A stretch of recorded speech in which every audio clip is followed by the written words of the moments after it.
just had to wait a little bit while we rang through to the governor's spokesperson to get the kind of final bureaucratic seal on getting access to the jail proper.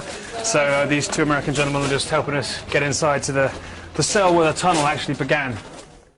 From outside, these Kandahar prison walls look unbreachable until you see inside. There, Americans and Afghans have unearthed just how sophisticated the Taliban were when they broke 475 militants out of here.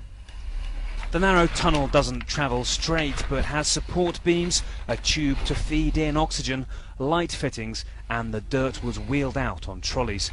It must have been a mammoth operation. Inside this tunnel you get an idea really of how cramped and difficult it must have been to move through, and really how long it would have taken for hundreds of people to crawl hundreds of feet out.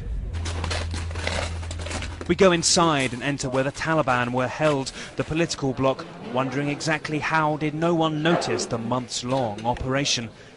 We're told not to film any of the Americans, Afghans or prisoners. The corridors once full of insurgents, the cells all empty. The cell that led to freedom left, though, as it was. Life here had little luxuries, and one big one, an escape route.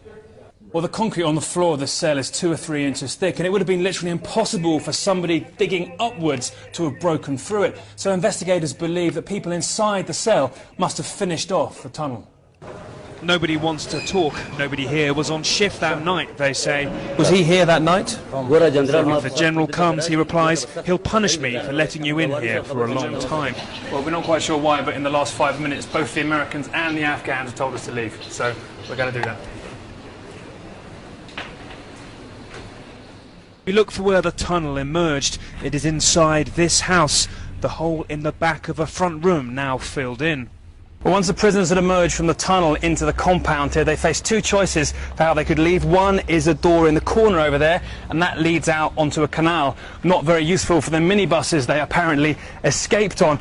The most obvious choice would have been this, the front door of the house, and this leads right out onto the main road opposite the prison.